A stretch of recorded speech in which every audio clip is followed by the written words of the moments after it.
Hello, all. My name is Seth Gladstone, and I am the Director of Media and Public Relations at Food and Water Watch, and I am based in New York. And today we're going to be talking about letters to the editor, or LTEs, as they are commonly known, and why they're important, and how we can perfect the LTE and increase our chances of getting our LTEs published.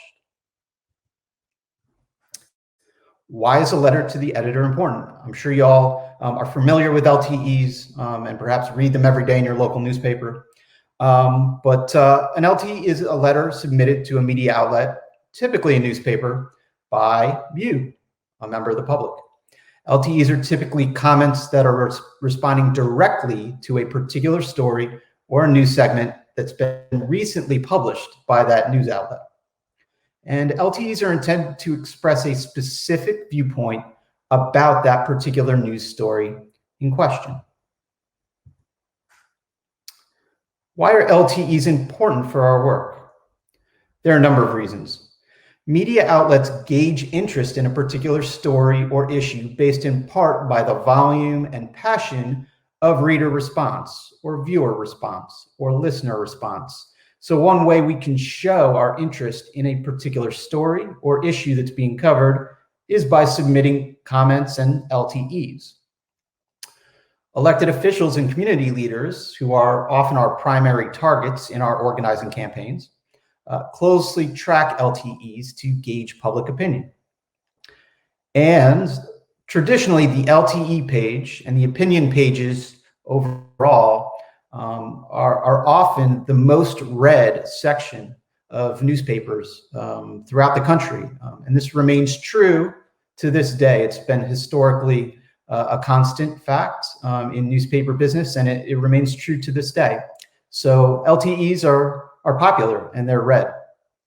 And finally, this is very simply a way for you to express yourself and share your opinions and thoughts and feelings and priorities with your neighbors and your community leaders and your elected officials. And that's important for all of us to feel like our voices are being heard. So what makes a strong LTE and what increases the chances of a particular LTE being selected by an editor and being published? Number of factors here that we can run through. First and foremost, keep your letter simple. You only have a few hundred words at most to make your case, to construct your story or your argument. And so ideally, you want to stick to one basic point or idea and build a case around that point. Make your letter concise and accessible to a wide audience.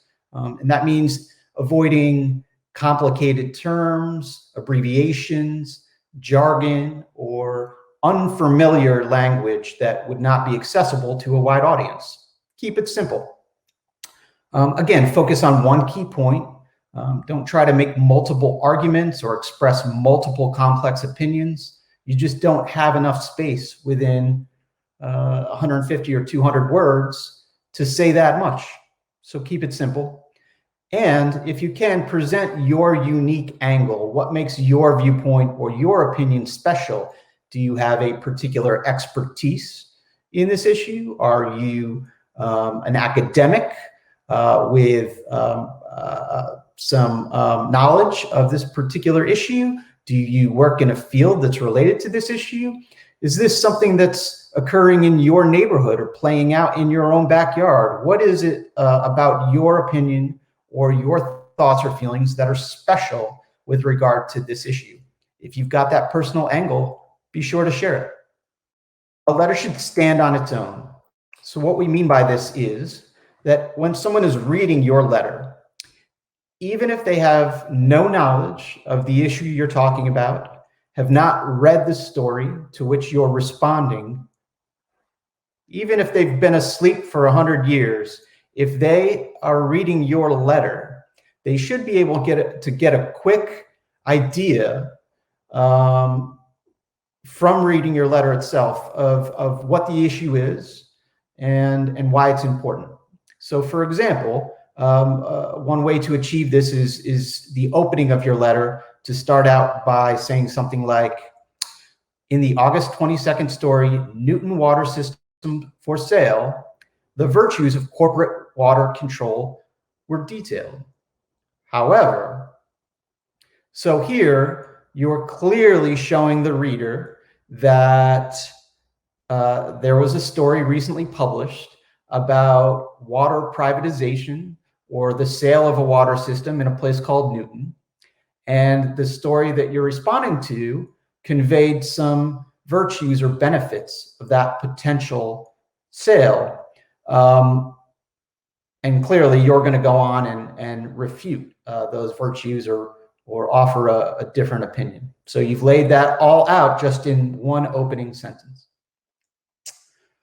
Also, you want to provide facts, figures, or supporting details to support your argument. Again, we want to keep things simple. We've only got a couple hundred words to play with here. But if you have some simple statistics or figures to back up your case, certainly you can go to the Food and Water Watch website and read about some of these issues that you're likely to be talking about and find those facts and figures to support your argument. That's always helpful, and that presents you as a credible, knowledgeable, thoughtful source, not just someone with an opinion, but someone who has the facts at their disposal as well and ought to be taken seriously and listened to. Finally, we want to close with a bang. Ensure that your letter has a strong, simple closing. In the final sentence, try to restate your primary point and ideally direct to your target, whether it's your governor or your local city council member or President Biden or whomever the target is on this particular issue. Make a clear demand of your target that would go towards rectifying this problem or addressing the issue at hand. And finally, proofread your letter before you submit. We all make mistakes, typos, grammatical errors, and just reading over your letter a couple of times to identify those typos and fix them will certainly help the chances of your letter being published. A couple of basic requirements here as well that you never want to forget. First and foremost, and this probably goes without saying, follow the precise standards of the publication you are submitting to. Every newspaper or media outlet has somewhere, probably on its website, a detailed list of requirements that they expect in any letter that's being submitted. So they'll specify word count parameters, a maximum number of words that a letter should contain. They'll ask you for specific information about yourself, your name, perhaps your phone number, the town where you live, and maybe an email address or a way of getting back in touch with you to confirm your identity. And they'll provide you with exactly how they want you to submit that letter. It may be a form that you submit directly on their website, or it may be an email address that you're emailing your letter to. Just be sure to follow the directions carefully because every publication has its own set of detailed instructions. Make sure that your letter is unique. You never want to be copying content from someone else's letter. You never want to be working from a template that someone has created that they're providing to their friends or neighbors. Every letter really needs to be unique. And when editors at newspapers or media outlets start to see submissions that are word for word the same, they are going to reject those out of hand. They're going to realize that folks are not providing unique content, and they're going to reject all of that content out of hand. And that can really harm the aims of your campaign or the goals of the issue at hand. So write your own stuff and get your letter in quick. Typically, you want to submit an LTE within 24 to 48 hours of when that story you're responding to was published. The quicker you can get your letter in, the better your chances of being published.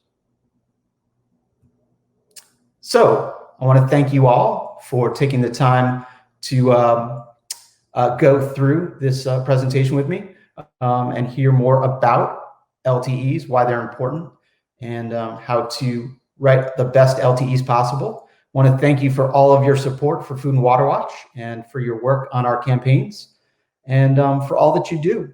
So go write an LTE.